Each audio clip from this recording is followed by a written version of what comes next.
Kita mulai dari nomor 1. Pernyataan berikut yang merupakan kegiatan manusia yaitu memelihara lingkungan sekitar adalah, kita lihat pada pilihan A, membuang sampah ke sungai bukan merupakan kegiatan memelihara lingkungan karena jika membuang sampah ke sungai akan menyebabkan banjir.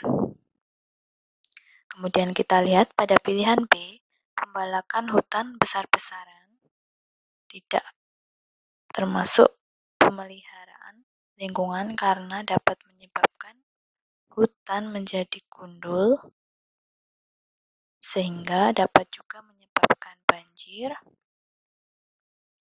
tanah longsor, ataupun cadangan air akan berkurang. Kemudian kita lihat pada pilihan C, menangkap ikan dengan pestisida juga bukan merupakan kegiatan memelihara lingkungan karena dapat merusak ekosistem laut, baik misalkan terumbu karang ataupun ikan-ikan lain yang sebenarnya tidak ingin ditangkap. Kemudian kita lihat pilihan D, membuat terasering di daerah pegunungan, termasuk kegiatan memelihara lingkungan karena dengan membuat terasering maka akan mencegah terjadinya tanah longsor. Sehingga untuk soal nomor 1 jawaban yang tepat adalah D. Kita lanjutkan ke soal nomor 2. Berikut ini yang bukan merupakan fungsi daun adalah, nah adik-adik, daun memiliki warna hijau pada umumnya. Nah, kandungan di dalam daun yang menyebabkan daun berwarna hijau yaitu terdapat klorofil. Klorofil ini berperan dalam proses fotosintesis. Fotosintesis adalah proses pembuatan makanan, sehingga daun merupakan tempat pembuatan atau memasak makanan. Kemudian pada bagian daun, di permukaannya terdapat lubang-lubang yang disebut stomata. Stomata ini berperan atau berfungsi dalam pertukaran gas sehingga sebagai tempat terjadinya pernapasan. Kemudian daun juga dapat mengalami penguapan melalui stomata atau trikoma atau permukaan daun yang kasar seperti berduri halus. Sehingga kita lihat pada pilihan, untuk pilihan A, B, dan C termasuk fungsi daun. Sehingga untuk pilihan D bukan termasuk fungsi daun karena menyerap air tanah adalah peran dari akar. Jadi jawaban yang tepat adalah D. Perhatikan soal nomor 3. Bagian tubuh terpenting yang dilindungi rangka anggota badan adalah, adik-adik, dalam sistem rangka tubuh kita terdiri dari pada bagian atas yaitu adalah tengkorak di bagian kepala yang berfungsi untuk melindungi otak. Kemudian pada rangka badan yang saya tunjuk adalah tulang rusuk. Tulang rusuk ini melindungi organ penting yaitu jantung, kemudian paru-paru, dan hati. Sehingga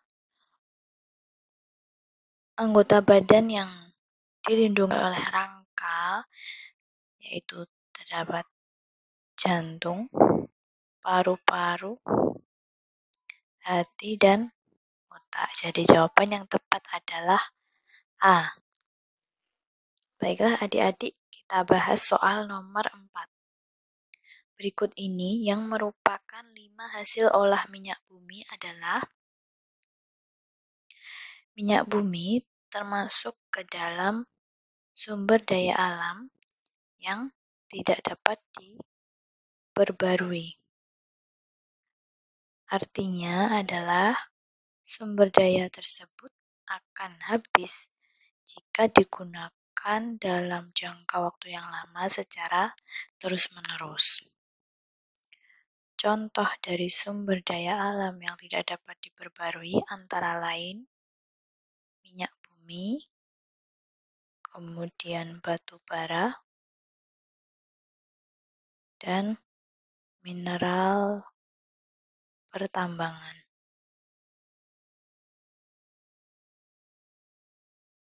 Minyak bumi ternyata dapat diolah menghasilkan antara lain LPG yang dimanfaatkan sebagai gas cair, kemudian aftur yang digunakan sebagai bahan bakar pesawat, kemudian bensin, antara lain premium,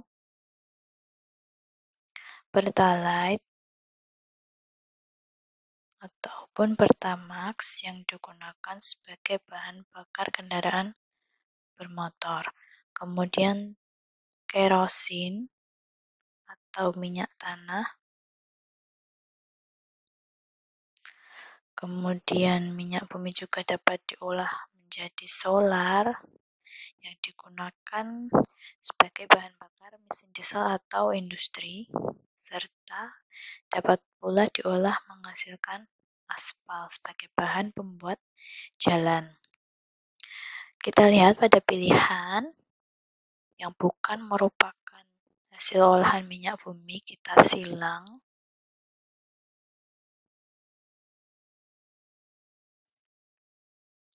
Selain itu, bensol juga termasuk ke dalam hasil olahan minyak bumi. Sehingga jawaban yang tepat adalah aftur, bensol, kerosin, solar, dan premium A. Baiklah adik-adik, kita lanjutkan ke soal nomor 5. Tempat untuk melindungi hewan-hewan langka disebut. Baiklah adik-adik, upaya untuk pelestarian makhluk hidup dapat dilakukan dengan pembuatan misalkan cagar alam, kemudian suaka marga satwa, ataupun hutan lindung. Cagar alam adalah suatu kawasan suaka alam yang mempunyai kekasan tumbuhan, satwa, dan ekosistem yang dilindungi namun berlangsung secara alami perkembangannya. Sementara itu, suaka marga satwa adalah hutan suaka alam yang diterapkan sebagai suatu tempat hidup marga satwa. Marga satwa yang dimaksud adalah marga satwa yang mempunyai nilai khas atau unik atau langka.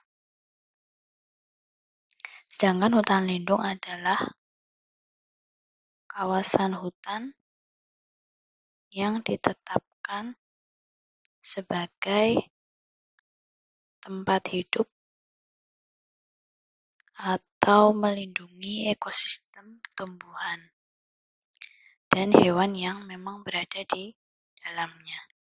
Sehingga tempat yang khusus untuk melindungi hewan langka disebut suaka marga satwa A.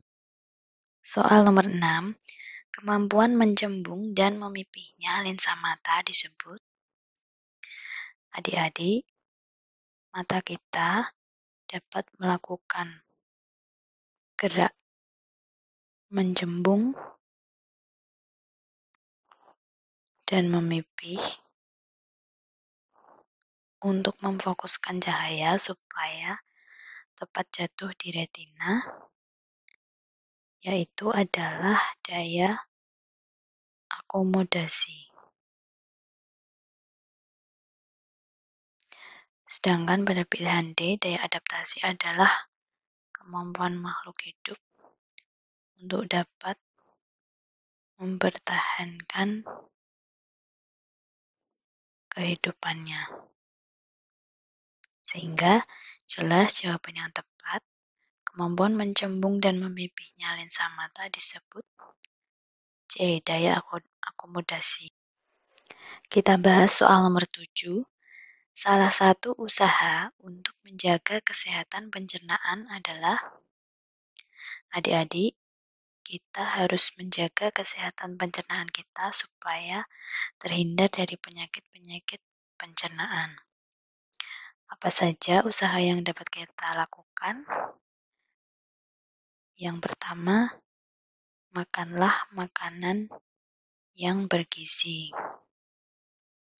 kemudian seimbang dan berserat. Kemudian kita juga harus menjaga kebersihan alat dan bahan makanan kita. Kemudian kita juga harus minum air putih secukupnya. Kemudian makan secara teratur.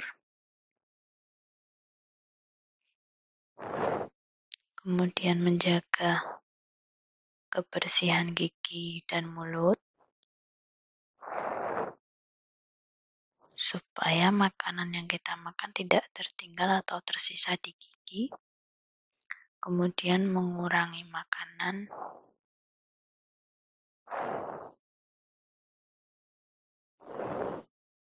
yang mengandung banyak gula. Kemudian cuci tangan sebelum makan dan mengunyah makanan sampai halus supaya mempermudah proses pencernaan. Kita lihat pada pilihan, apabila makan terlalu kenyang tidak baik, kemudian makan berlemak juga tidak baik. Minum air putih itu baik, tapi kalau sebanyak-banyaknya juga tidak baik, berakibat pada kembung pada perut, sehingga usaha yang tepat yaitu menghindari makanan yang terlalu panas dan dingin. D. Baiklah adik-adik, kita lanjutkan ke soal nomor 8. Organ tubuh yang berguna untuk memompa darah ke seluruh tubuh adalah, adik-adik, organ tubuh kita berperan terutama dalam sistem pencernaan dan sistem peredaran. Pada sistem pencernaan, terdapat beberapa organ penting yang berperan, yaitu lambung, usus, hati, pankreas, dan lain-lain. Sedangkan pada sistem peredaran darah, yang berperan sangat penting yaitu adalah jantung, kemudian pembuluh darah, serta darah. Nah, organ tubuh yang berguna untuk memompa darah ke seluruh tubuh yaitu merupakan peran dari sistem peredaran darah yang terutama dilakukan oleh organ jantung, sehingga jawaban yang paling tepat adalah A. Soal nomor 9, osteoporosis merupakan penyakit yang menyerang tulang yang disebabkan oleh adik-adik. Osteoporosis adalah tulang yang mulai mengalami kerapuhan atau sudah tidak kuat. Penyebab dari osteoporosis yaitu kekurangan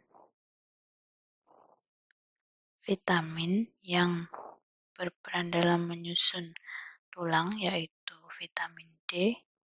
Kemudian juga dapat disebabkan karena kekurangan zat kapur, karena kedua mineral ini berfungsi sebagai pembentuk tulang. Sehingga kita lihat pada pilihan terdapat dua jawaban, yaitu pilihan B dan pilihan C. Apabila pilihan A, kekurangan vitamin A dapat menyebabkan penyakit rabun senja dan bukan merupakan penyebab osteoporosis. Jadi jawabannya kekurangan zat kapur dan vitamin D. Perhatikan soal nomor 10.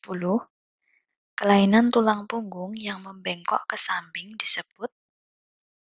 Adik-adik, sikap duduk yang tidak tepat dapat mempengaruhi bentuk rangka.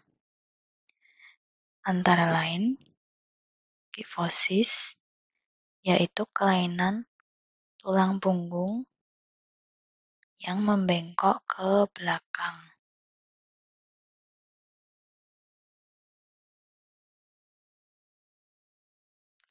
Atau biasa disebut sebagai bungkuk.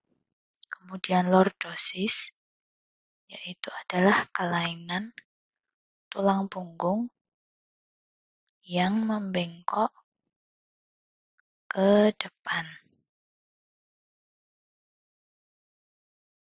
Jadi badannya terlalu tegak. Kemudian skoliosis, yaitu kelainan tulang punggung yang membengkok ke kiri atau ke kanan. Nah, pada gambar yang ini adalah contoh sikap duduk yang benar sehingga tulang belakang akan tetap sehat dan dalam posisi yang tegak lurus. Jadi, kelainan tulang punggung yang membengkok ke samping atau ke kiri dan ke kanan disebut B. Skoliosis. Soal nomor 11. Lensa mata berfungsi sebagai. Adik-adik, ini adalah gambar bola mata kita atau indera penglihatan. Lensa mata terletak pada bagian ini. Kemudian kita sebutkan bagian-bagian yang lain. Pada bagian paling luar dan paling depan yaitu adalah kornea yang ditunjukkan pada bagian ini. Kemudian terdapat celah di antara iris. Iris adalah pewarna pada mata dan akan menghasilkan celah di bagian ini yang disebut pupil. Kemudian terdapat otot mata. Ini juga bagian dari otot mata. Kemudian titik di belakang adalah retina. Dan yang paling belakang adalah saraf mata. Kita sebutkan fungsinya. Kornea berfungsi untuk menerima cahaya pertama kali masuk ke mata. Kemudian pupil merupakan celah yang terbentuk dari iris yang berfungsi untuk mengatur banyak sedikitnya cahaya yang masuk ke mata. Kemudian lensa mata berfungsi untuk meneruskan cahaya ke bagian dalam mata dan memfokuskan cahaya tepat jatuh di retina. Sehingga fungsi retina adalah menerima bayangan, kemudian meneruskan bayangan tersebut ke saraf mata. Saraf mata berfungsi untuk meneruskan bayangan ke otak, sedangkan otot mata berfungsi untuk menggerakkan bola mata. Jadi kesimpulannya, lensa mata memiliki fungsi meneruskan cahaya agar jatuh tepat di retina. Jadi jawaban yang tepat adalah D. Soal nomor 12. Perhatikan ciri-ciri hewan berikut. Pertanyaannya, berdasar ciri-ciri di atas, maka hewan yang dimaksud termasuk dalam golongan adik-adik hewan berdasarkan jenis makanannya dikelompokkan ke dalam 3 golongan. Yang pertama adalah herbivora, yaitu hewan pemakan tumbuhan. Kemudian karnivora, yaitu hewan pemakan daging atau pemakan hewan lain. Kemudian omnivora, yaitu hewan pemakan tumbuhan dan daging. Kita lihat ciri-ciri pada hewan berikut adalah memiliki gigi yang tajam, menunjukkan bahwa dia adalah hewan pemakan daging. Kemudian berkaki 4 dan berbulu. Memangsa ayam berarti juga termasuk hewan pemakan daging atau hewan pemangsa hewan lain. Lalu ciri-ciri yang keempat adalah memakan buah-buahan yang sudah matang, berarti dia pemakan tumbuhan juga. Jadi kesimpulannya hewan tersebut memakan daging dan juga memakan tumbuhan, maka hewan tersebut termasuk ke dalam hewan omnivora. Jadi jawaban yang tepat adalah C. Baiklah adik-adik, kita lanjutkan ke soal nomor 13. Bagian akar yang berupa serabut halus berguna sebagai penyerap unsur hara dan air di dalam tanah adalah, kita lihat dulu gambar dari akar. Kita mulai dari bagian yang paling ujung adalah tudung akar. Kemudian bagian yang halus ini adalah rambut akar. Di bagian tengah ini adalah endodermis. Dan bagian paling luar, satu lapis sel ini adalah epidermis. Bagian akar yang berupa serabut adalah rambut akar. Rambut akar ini berfungsi sebagai penyerap unsur hara dan air dalam tanah. Sedangkan tudung akar berfungsi untuk melindungi akar ketika menembus ke tanah. Epidermis melindungi akar bagian luar, sedangkan endodermis adalah bagian tengah dari akar yang berfungsi untuk menyeleksi zat-zat hara yang diserap oleh akar. Jadi kesimpulannya, bagian akar yang berfungsi menyerap unsur hara dan air dalam tanah adalah, ya betul, C. Rambut akar. Perhatikan soal nomor 14. Tumbuhan di bawah ini yang memiliki jenis tulang daun menjari adalah, adik-adik, jenis tulang daun menjari merupakan salah satu ciri dari tanaman dikotil. Selain itu, pada tanaman dikotil juga memiliki bentuk tulang daun menyirip. Sedangkan pada tumbuhan monokotil memiliki ciri-ciri bentuk tulang daun sejajar atau melengkung. Oke, sekarang kita kelompokkan tumbuhan-tumbuhan berdasarkan bentuk tulang daunnya. Kita mulai dari pilihan A. Mangga, jambu, dan nangka memiliki bentuk daun menyirip.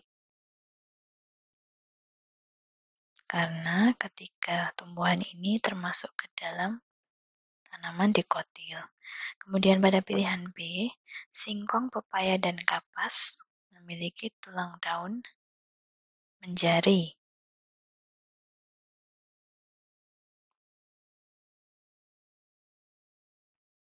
Oke, kemudian pada pilihan C, sirih, melati air, dan teratai memiliki bentuk tulang daun melengkung.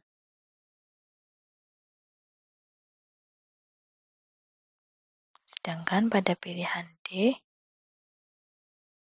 jagung, padi, dan rumput memiliki bentuk tulang daun sejajar. Tumbuhan yang memiliki jenis tulang daun menjari adalah B. Singkong, pepaya, dan kapas. Soal nomor 15. Perhatikan proses pernapasan berikut.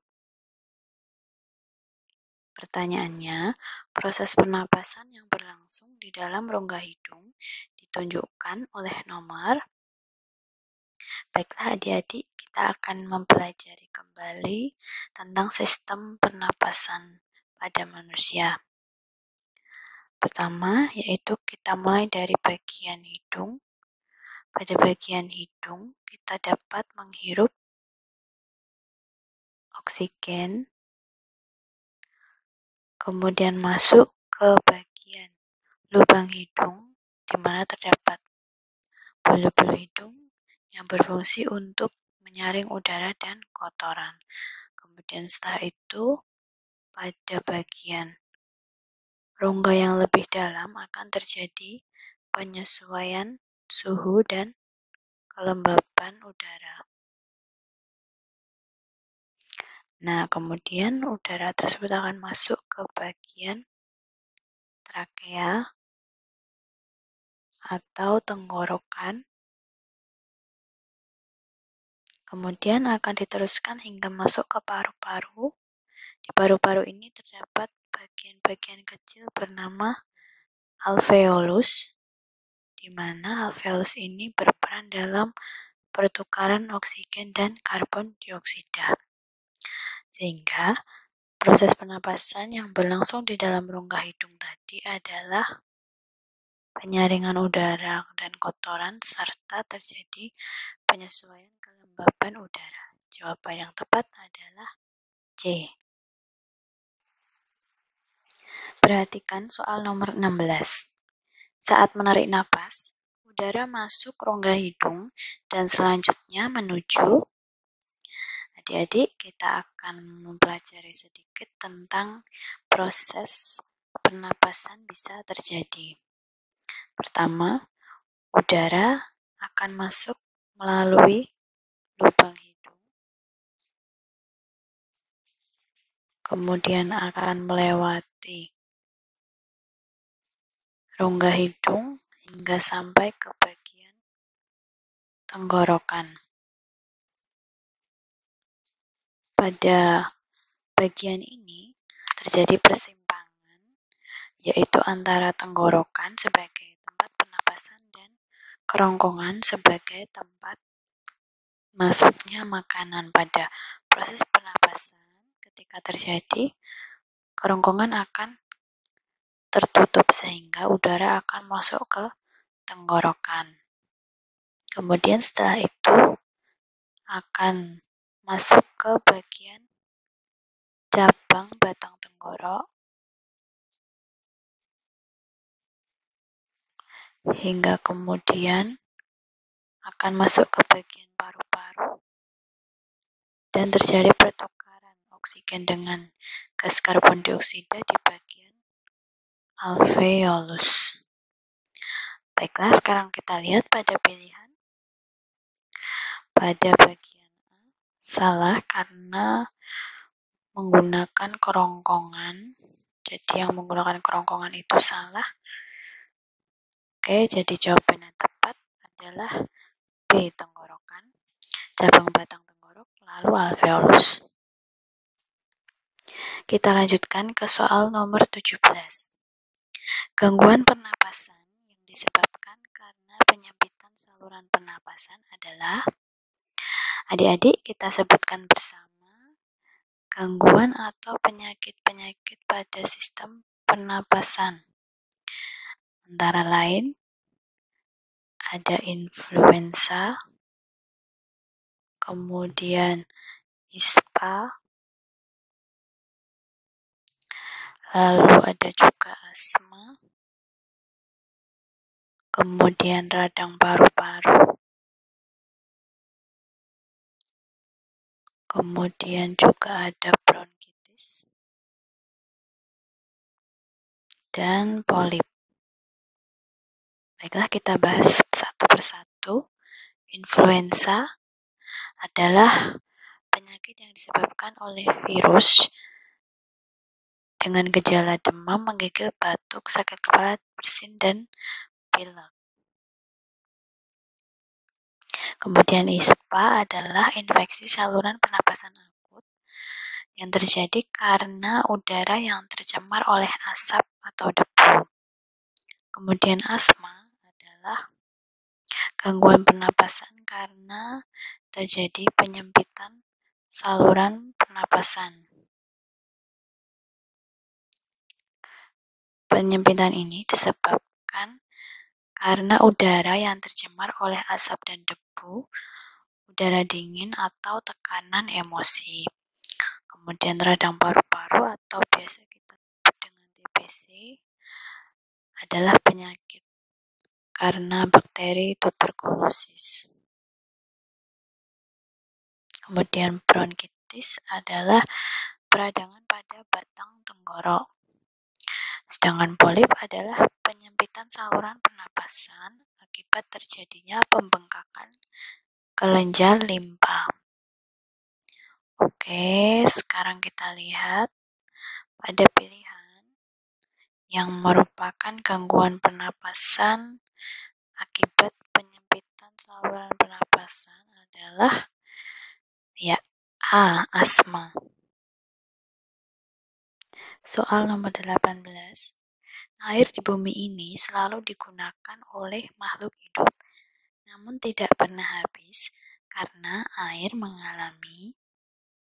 Nah, adik-adik, seperti yang telah kalian ketahui bahwa air merupakan kebutuhan hidup bagi semua makhluk hidup yang berada di bumi ini.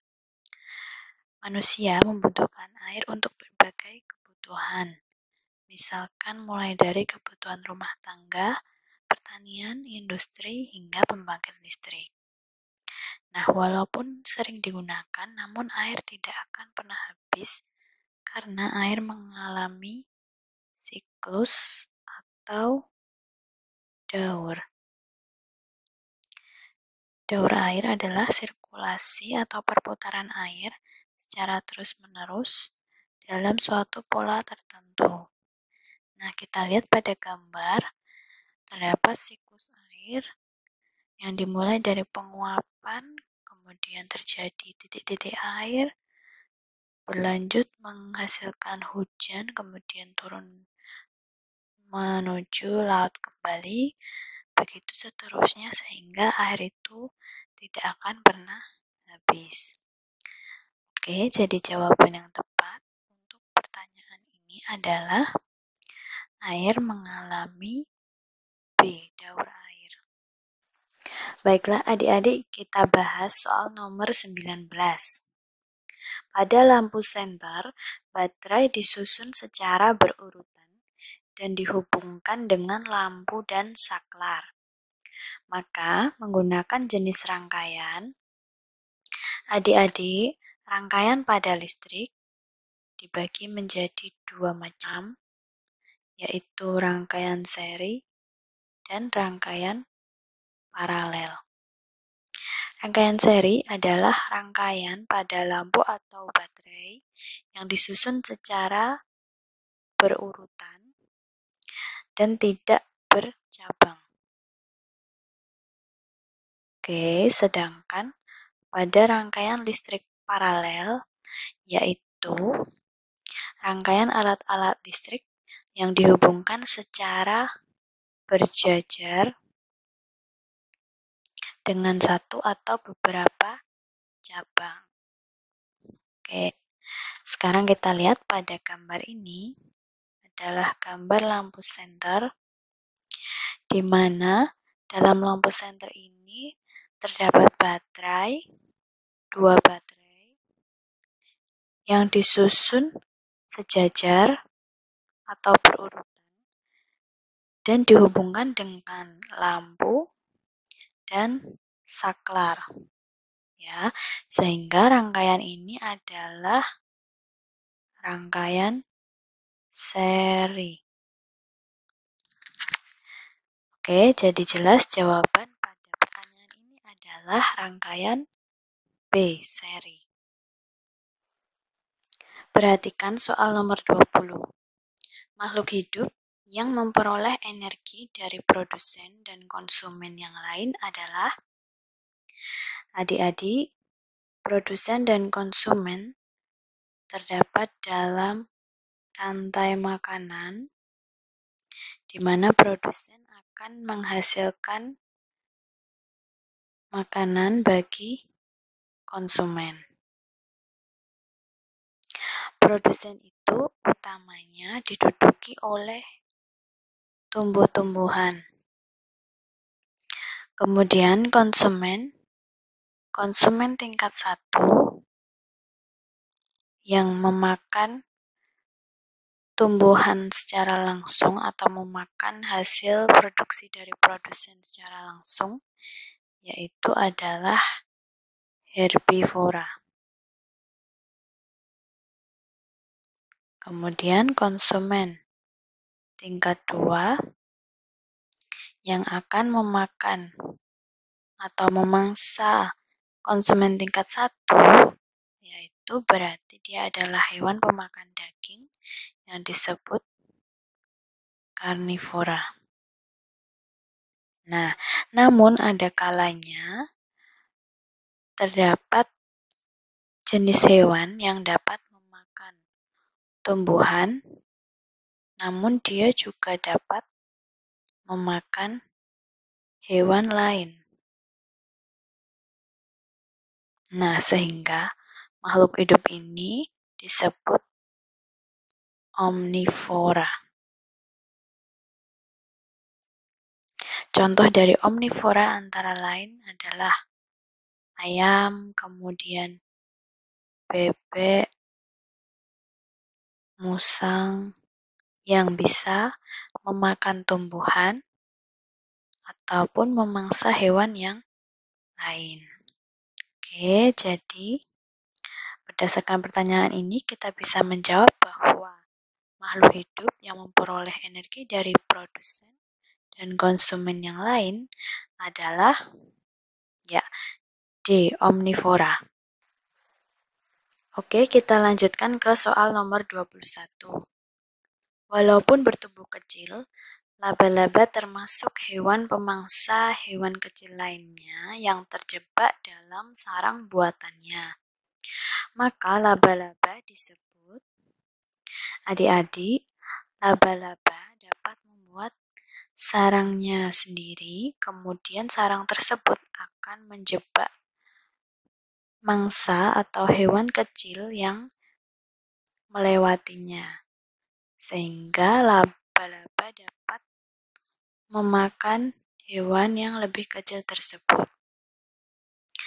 Laba-laba ini maka termasuk ke dalam hewan karnivora yang memangsa hewan lain. Sedangkan herbivora adalah hewan pemakan tumbuhan Dan omnivora yaitu pemakan tumbuhan dan pemakan hewan lainnya. Sehingga jawaban yang tepat untuk pertanyaan ini adalah C, karnivora. Baiklah adik-adik, kita lanjutkan ke soal nomor 22. Berikut ini yang termasuk ekosistem alam adalah, sebelum menjawab pertanyaan ini, kita ulang kembali apa itu pengertian dari ekosistem. Ekosistem adalah suatu kesatuan yang terbentuk oleh hubungan timbal balik antara makhluk hidup dengan lingkungannya. Oke. Nah, ekosistem itu dibagi menjadi dua jenis. Yang pertama yaitu ekosistem alam atau alami, dan yang kedua adalah ekosistem buatan. Ekosistem alami atau ekosistem alam adalah ekosistem yang terbentuk dengan sendirinya oleh proses alam. Proses terbentuknya itu terjadi atau berlangsung dalam jangka waktu yang lama. Oke, sedangkan ekosistem buatan adalah ekosistem yang terbentuk bukan karena kerja alam, tapi dipengaruhi oleh campur tangan manusia. Oke, kita lihat pada pilihannya ya adik-adik. Pada pilihan A, laut dan danau termasuk ke dalam ekosistem ya alami. Kemudian kolam termasuk ke dalam ekosistem buatan. Tapi sungai termasuk ekosistem alami. Kemudian hutan termasuk ekosistem alam. Sawah termasuk ekosistem buatan. Lalu ladang dan kebun termasuk ekosistem buatan. Jadi jawaban yang tepat untuk ekosistem alam adalah A, laut dan danau. Perhatikan soal nomor 23. Kerusakan pada terumbu karang di laut mengakibatkan, adik-adik, terumbu karang merupakan salah satu penyusun dari ekosistem laut. Kita lihat pada gambar yang di atas, terdapat terumbu karang yang masih bagus, sehingga terumbu karang itu menjadi habitat dari ikan-ikan.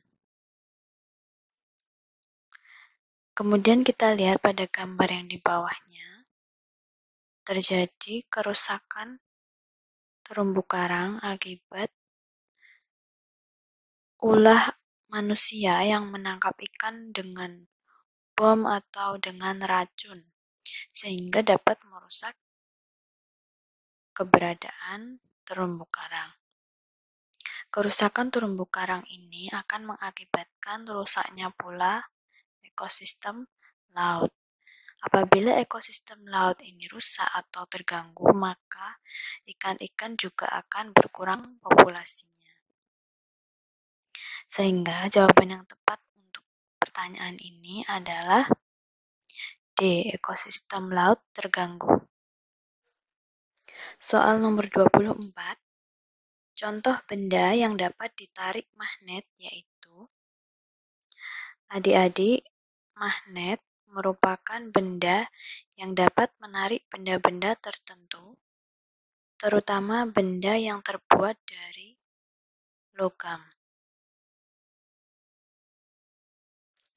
Magnet sendiri memiliki kutub, yaitu kutub utara dan kutub selatan. Apabila dua magnet dengan kutub yang sama didekatkan misalnya, maka akan terjadi tolak-menolak. Sedangkan apabila dua magnet didekatkan dengan kutub yang berbeda, maka akan terjadi tarik-menarik. Oke, kita lihat pertanyaannya, yaitu contoh benda yang dapat ditarik oleh magnet, maka yaitu benda yang terbuat dari logam. Pada pilihan, benda yang terbuat dari logam hanyalah paku, sehingga jawaban yang tepat adalah A. Kita lanjutkan ke soal nomor 25. Apabila dua kutub magnet yang sama saling didekatkan, akan adik-adik magnet yang memiliki dua kutub, yaitu kutub utara dan kutub selatan, apabila didekatkan pada bagian kutub yang sama, maka akan terjadi tolak-menolak. Sedangkan apabila dua magnet dengan kutub yang berbeda didekatkan, maka akan terjadi tarik-menarik. Sehingga jelas jawaban yang paling tepat adalah A. Tolak-menolak. Perhatikan soal nomor 26. Kegiatan manusia yang dapat menjaga keseimbangan ekosistem suatu lingkungan ditunjukkan oleh nomor. Kita lihat adik-adik pilihan A. Penggunaan bahan pestisida yang berlebihan merupakan kegiatan manusia yang dapat merugikan apabila digunakan pada lahan pertanian secara berlebihan.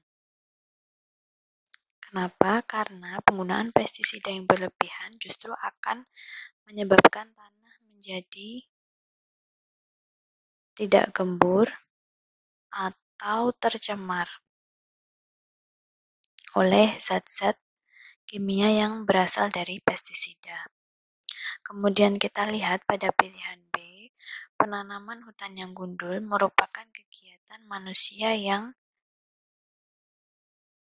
menguntungkan ekosistem atau dapat menjaga ekosistem, karena dengan menanam hutan yang gundul akan mencegah terjadinya banjir atau tanah longsor dan dapat menjaga ketersediaan air, sehingga ekosistem pada hutan akan terjaga keseimbangannya.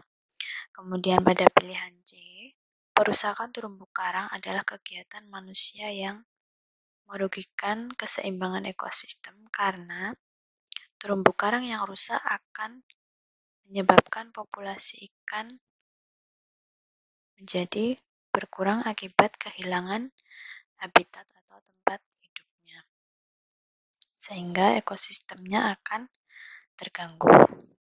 Kemudian pada pilihan D, pembangunan kawasan industri juga merupakan kegiatan manusia yang merugikan keseimbangan ekosistem, karena dengan membangun lahan dengan kawasan industri akan menghasilkan limbah yang dapat berbahaya bagi komponen ekosistem yang lain. Sehingga jelas jawaban yang tepat pada pertanyaan ini adalah B. Penanaman hutan yang gundul. Perhatikan soal nomor 27. Membiarkan hidup dan berkembangnya ular sawah bertujuan untuk menekan populasi. Adik-adik, ular sawah dalam rantai makanan termasuk ke dalam konsumen, di mana ular sawah akan memangsa hewan lain yang lebih kecil atau yang lebih lemah, sehingga ular sawah termasuk ke dalam hewan karnivora. Ular sawah akan memangsa hewan-hewan seperti tikus, katak, sehingga ketika ular sawah memangsa hewan-hewan ini, populasi hewan tikus dan katak akan menurun, atau dengan kata lain akan menekan populasi. Sehingga kita lihat pada pilihan jawaban, tikus dan katak benar, belalang bukan termasuk hewan yang dimangsa oleh ular sawah, begitu juga dengan burung. Sehingga jawaban yang tepat untuk pertanyaan ini adalah A. Tikus dan katak. Soal nomor 28. Penyakit yang disebabkan karena kekurangan zat besi dalam darah adalah, adik-adik, kita lihat pada pilihan A, anemia adalah suatu penyakit di mana jumlah sel darah merah sedikit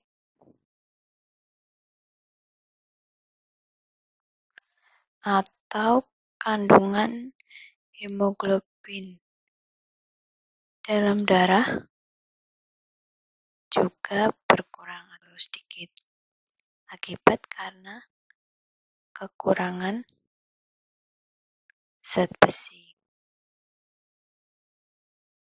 Kemudian leukemia adalah penyakit kelebihan sel-sel darah putih. Kemudian pada pilihan C, diabetes adalah penyakit akibat kadar gula dalam darah yang tinggi. Sedangkan disentri adalah infeksi pada usus yang menyebabkan diare disertai dengan darah atau lendir. Sehingga jawaban yang tepat untuk penyakit yang disebabkan karena kekurangan zat besi dalam darah adalah A. Anemia. Baiklah adik-adik, kita lanjutkan ke soal nomor 29. Bagian akhir dari saluran pencernaan adalah, adik-adik kita lihat bersama sistem pencernaan pada tubuh kita,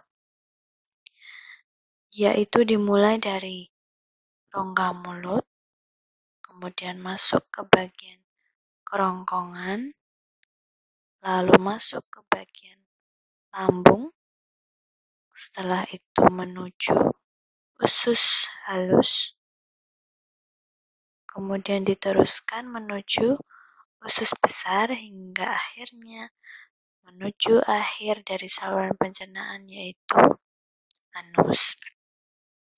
Oke, sehingga jawaban yang tepat untuk soal ini adalah D. Anus. Soal nomor 30. Perhatikan gambar berikut. Gambar tersebut merupakan contoh rangkaian listrik. Adik-adik, pada soal-soal sebelumnya tentu adik-adik sudah mengetahui perbedaan dari rangkaian listrik yang disusun secara seri dan rangkaian listrik yang disusun secara paralel ya. Oke, kita ulang sedikit. Pada rangkaian listrik seri, yaitu alat-alat listrik berupa baterai baterai ataupun saklar disusun secara berurutan dan tidak bercabang. Sedangkan pada rangkaian listrik paralel, alat-alat listrik disusun secara berjajar atau bercabang. Oke, kita lihat pada gambar. Alat listrik berupa baterai 1 dan baterai 2 disusun secara berurutan sehingga rangkaian listrik pada baterai adalah rangkaian listrik seri. Kemudian kita lihat pada gambar lampu. Pada gambar lampu ternyata lampu 1 dan lampu 2 disusun secara seri juga. Kemudian kita lihat pada lampu 3 dengan lampu 4 disusun secara paralel atau bercabang. Sehingga pada rangkaian listrik ini terdapat rangkaian listrik seri dan paralel. Sehingga rangkaian listrik secara keseluruhan disebut rangkaian listrik campuran. Jadi jawaban yang tepat untuk soal ini adalah C, campuran. Soal nomor 31. Gangguan pernapasan karena penyempitan saluran pernapasan disebut. Adik-adik, sistem pernapasan kita juga dapat mengalami gangguan. Salah satunya yaitu penyempitan saluran pernapasan yang biasa disebut dengan asma. Asma terjadi akibat udara yang tercemar oleh debu ataupun asap. Kemudian selain itu, asma juga dapat disebabkan karena udara yang dingin dan tekanan emosi. Sehingga saluran pernapasan akan mengalami penyempitan. Selain itu, terdapat juga gangguan penyempitan saluran pernapasan yang lain akibat pembekakan kelenjar limfa yang disebut dengan polip.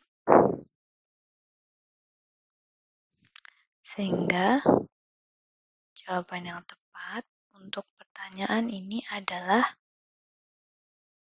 asma. Perhatikan soal nomor 32. Hewan pemakan tumbuh-tumbuhan dapat berupa dedaunan, buah-buahan, batang maupun akar disebut. Adik-adik, hewan-hewan berdasarkan jenis makanannya dikelompokkan menjadi 3. Yang pertama adalah herbivora atau hewan pemakan tumbuhan. Kemudian yang kedua adalah karnivora. Karnivora yaitu hewan pemakan daging atau hewan lain. Kemudian kelompok yang ketiga adalah omnivora. Omnivora yaitu hewan pemakan tumbuhan dan daging. Nah, sehingga pada pertanyaan ini, hewan pemakan tumbuh-tumbuhan jelas merupakan kelompok hewan herbivora. Baiklah adik-adik, kita akan bahas soal nomor 33. Sumber daya alam yang berasal dari fosil dan jasad renik berjuta-juta tahun yang lalu dan dapat diproses menjadi oli disebut. Adik-adik, Sumber daya alam adalah segala sesuatu yang ada di alam dan dapat digunakan untuk kehidupan manusia. Oke.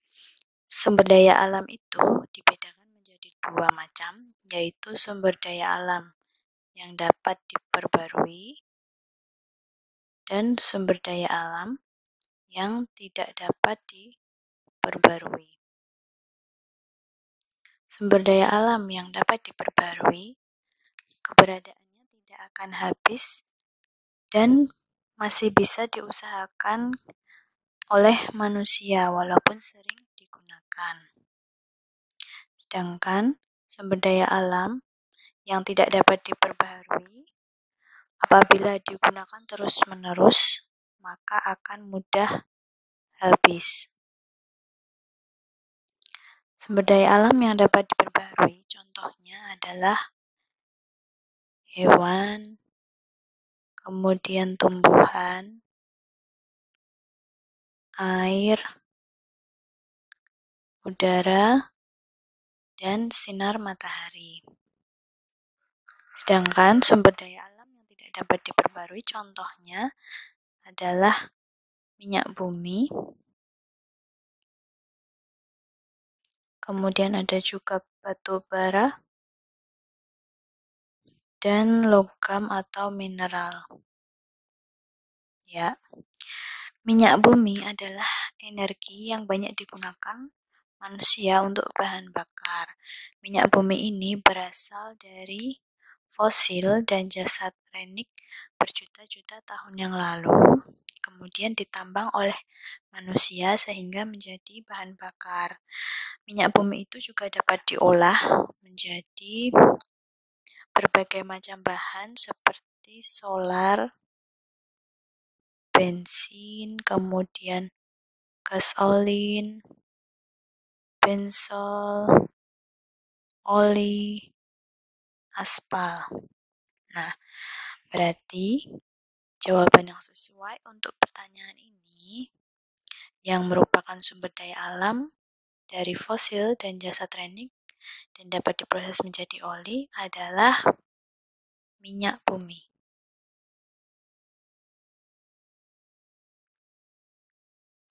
Soal nomor 34. Bagian bunga yang berwarna-warni dan indah berguna sebagai penarik serangga disebut. Adik-adik, pada bunga memiliki bagian yang berwarna-warni dan indah. Kita lihat pada gambar bunga sepatu ini memiliki warna merah, yaitu adalah mahkota bunga.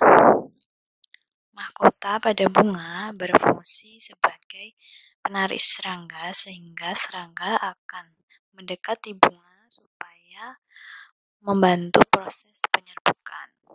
Kemudian kita lihat pada bagian lain. Bagian di ujung ini yang berwarna merah dan bentuknya sedikit membulat, yaitu adalah putih, merupakan alat kelamin betina, dan pada bagian yang sedikit orange ini adalah benang sari yang merupakan alat kelamin jantan. Kemudian pada bagian lain, pada bagian ini adalah tangkai bunga. Kemudian terdapat menyerupai daun berwarna hijau, yaitu adalah kelopak bunga. Nah, sehingga jawaban yang tepat untuk pertanyaan bagian bunga yang berwarna-warni untuk penarik serangga disebut mahkota bunga.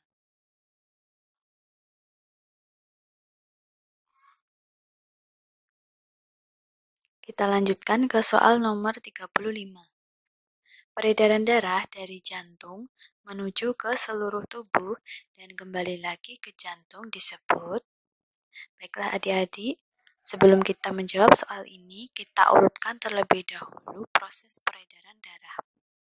Kita mulai dari bilik kanan yang akan memompa darah miskin oksigen ke paru-paru. Kemudian setelah disuplai oksigen, darah akan kembali ke jantung melalui serambi kiri, sehingga darah yang disuplai ini sudah kaya oksigen. Kemudian kita lanjutkan. Setelah masuk ke jantung melalui serambi kiri, darah akan masuk ke bagian bilik kiri. Darahnya masih kaya oksigen. Kemudian darah yang kaya oksigen ini akan dipompa ke seluruh tubuh. Kemudian setelah dipompa ke seluruh tubuh, darah akan kembali lagi ke jantung melalui serambi kanan. Sehingga darah yang masuk ke serambi kanan sudah miskin oksigen karena sudah diedarkan ke seluruh tubuh. Nanti dari serambi kanan akan masuk kembali ke bilik kanan. Begitu seterusnya. Nah, dari sistem peredaran darah ini kita bisa membagi dua. Ya, pada poin pertama ini adalah peredaran darah kecil karena melalui paru-paru. Sedangkan poin nomor 2 yaitu adalah peredaran darah besar karena ke seluruh tubuh. Oke, sehingga kita bisa menjawab soal nomor 35 yaitu adalah peredaran darah yang menuju ke seluruh tubuh yaitu peredaran darah besar. Oke, betul. Baiklah adik-adik, kita bahas soal nomor 36. Air danau dan laut menguap karena adik-adik, tentu adik-adik masih mengingat apa itu penguapan. Penguapan yaitu perubahan bentuk zat berupa air menjadi bentuk gas. Nah, pada proses penguapan ini, perubahan dari air menjadi gas dibantu oleh adanya panas. Atau dengan kata lain, harus membutuhkan panas. Seperti misalkan ketika adik-adik merebus air di dalam panci, kan nanti airnya ketika sudah mendidih, lama-lama dia akan berubah menjadi uap atau mendidih akan menghasilkan uap. Nah, seperti itu juga pada proses penguapan di air danau dan air laut. Pada proses penguapan air danau butuhkan panas dari mana ya? Ternyata dari sinar matahari. Nah, sehingga air danau dan laut menguap karena terkena panas matahari.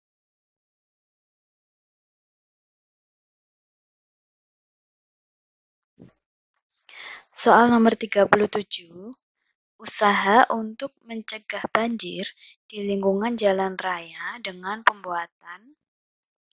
Adik-adik, pada jalan raya ketika terjadi hujan, kita sering melihat ada bagian jalan raya yang mengalami banjir. Nah, akan tetapi sebenarnya kejadian banjir tersebut dapat diatasi atau dicegah apabila pada pinggir-pinggir jalan itu diberikan selokan atau gorong-gorong atau juga dapat diberikan biopori sebagai daerah resapan air hujan sehingga ketika terjadi hujan, air yang menggenang di jalan raya dapat masuk ke selokan atau gorong-gorong sehingga juga dapat meresap ke biopori. Sehingga usaha yang tepat untuk mencegah banjir di jalan raya, yaitu dengan membuat biopori, gorong-gorong, dan selokan. Soal nomor 38, rangkaian listrik yang lampu atau baterainya disusun secara berurutan, tidak bercabang, yaitu adik-adik, rangkaian listrik dapat disusun dengan dua cara, yaitu rangkaian listrik seri dan rangkaian listrik paralel. Rangkaian listrik seri yaitu disusun secara berurutan dan tidak bercabang. Misalkan dua buah baterai disusun secara berurutan. Sedangkan pada rangkaian listrik paralel yaitu rangkaiannya disusun secara berjajar dan bercabang. Gambarnya misalkan dua buah baterai disusun secara paralel. Nah, jadi kesimpulannya, rangkaian listrik yang disusun secara berurutan tidak bercabang yaitu adalah rangkaian listrik seri. Soal nomor 39, pembuatan magnet dengan cara menggosokkan magnet lain disebut. Adik-adik, terdapat 3 cara pembuatan magnet yang kita pelajari. Yang pertama yaitu cara induksi, dengan cara menempelkan magnet pada benda yang ingin dijadikan sebagai magnet. Contohnya, paku yang ditempel benda magnetis. Kemudian cara yang kedua yaitu cara menggosok, yaitu dengan cara menggosok benda yang akan dijadikan magnet. Yang ketiga caranya yaitu dengan mengalirkan arus listrik.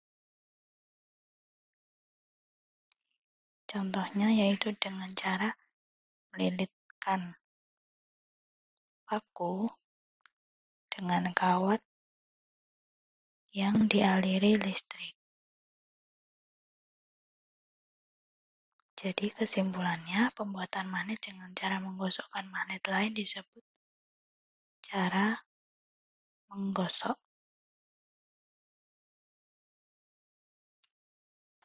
Perhatikan soal nomor 40.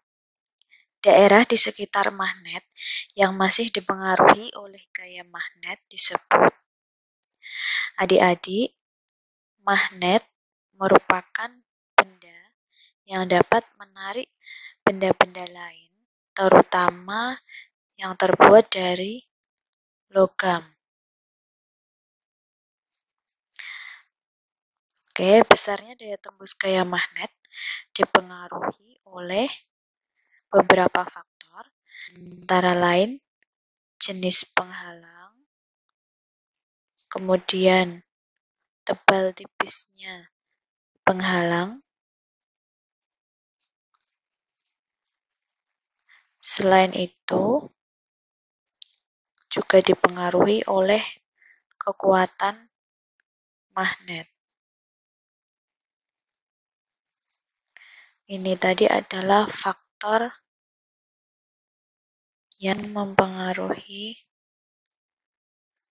gaya magnet. Nah, daerah di sekitar magnet kita gambarkan, misalkan ini magnet, di sekitar magnet ini masih dipengaruhi oleh gaya magnet disebut medan magnet.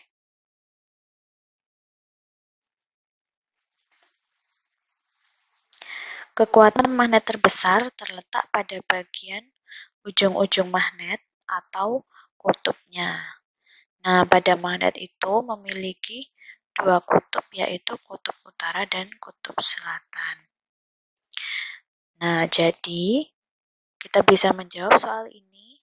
Daerah di sekitar magnet yang masih dipengaruhi oleh gaya magnet disebut dengan medan magnet.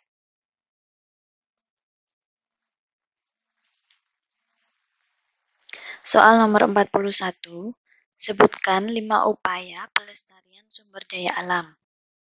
Adik-adik, kita harus melestarikan sumber daya alam kita supaya kita tetap dapat memanfaatkan sumber daya alam tersebut dalam jangka waktu yang lama. Mari kita sebutkan bersama upaya-upaya yang dapat kita lakukan. Yang pertama, kita dapat melakukan penghijauan pada lahan yang gundul atau biasa kita sebut reboisasi. Kenapa kita perlu melakukan reboisasi? Supaya lahan-lahan yang gundul itu tidak mudah longsor dan ketika sudah ditanami pohon maka akan menghemat keberadaan air. Kemudian kita juga dapat membuat terasering pada lahan yang miring untuk mencegah tanah longsor. Kemudian yang ketiga, kita dapat menghemat pemakaian bahan tambang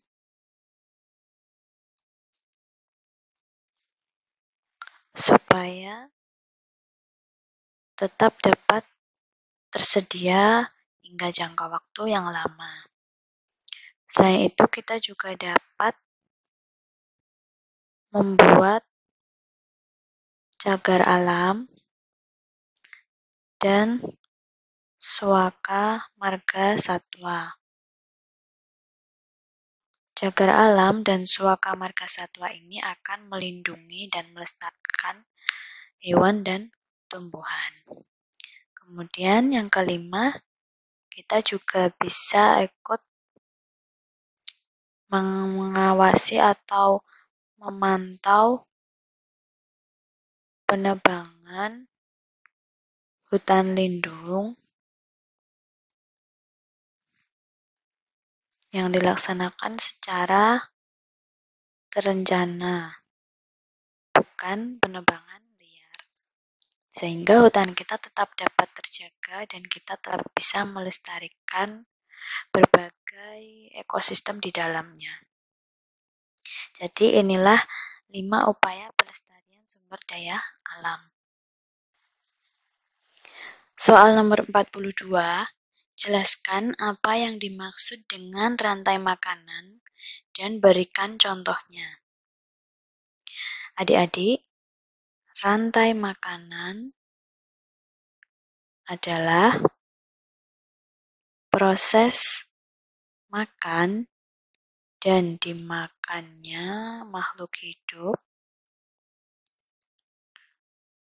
demi keberlangsungan hidup.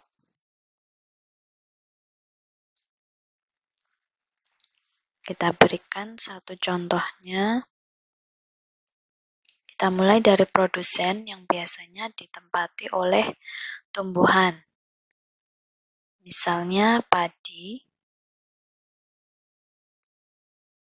Padi kemudian akan dimakan oleh warang. Selanjutnya, warang akan dimakan oleh tomcat. Lalu tomcat akan dimakan burung perenjak. Kemudian burung perenjak akan dimangsa oleh burung yang lebih kuat, yaitu burung elang. Soal nomor 43, bagaimana upaya yang perlu kita lakukan agar organ pencernaan kita terjaga?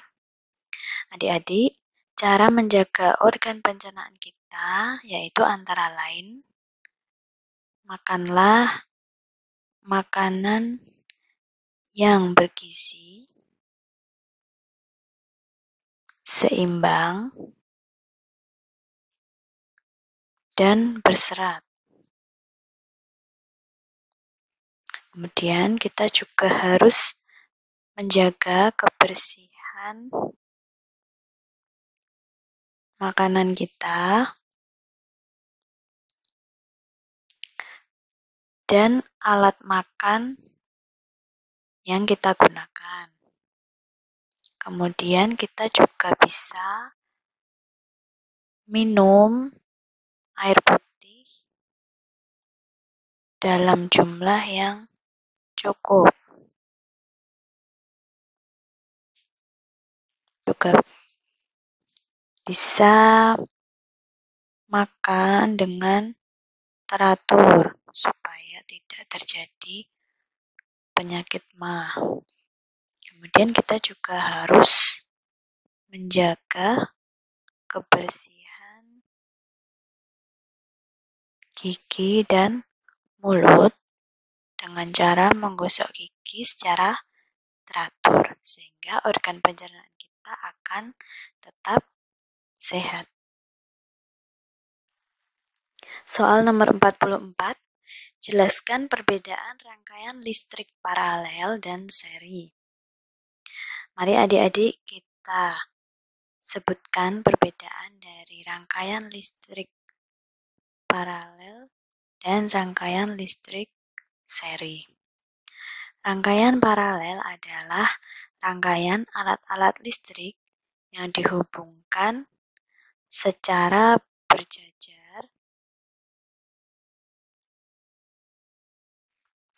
dirangkai berjajar satu beberapa cabang. Sedangkan pada rangkaian seri adalah rangkaian lampu atau baterai yang disusun secara berurutan dan tidak bercabang. Kita gambarkan pada rangkaian paralel, misalnya ada baterai yang dirangkai berjajar, nah seperti ini. Sedangkan pada rangkaian seri, baterainya dipasang secara berurutan. Nah, jadi inilah perbedaan rangkaian listrik paralel dan seri. Soal nomor 45, sebutkan tindakan yang dapat mempengaruhi proses daur air. Adik-adik, kegiatan yang dapat mempengaruhi proses daur air antara lain penebangan hutan secara liar. Mengapa penebangan hutan secara liar dapat mempengaruhi proses daur air? Karena dapat menyebabkan hutan gundul sehingga peresapan air tanah akan terganggu. Kemudian selain itu, pembangunan pemukiman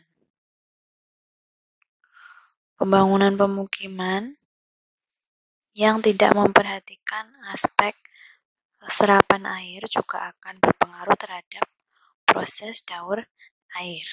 Kemudian yang ketiga, asap kendaraan bermotor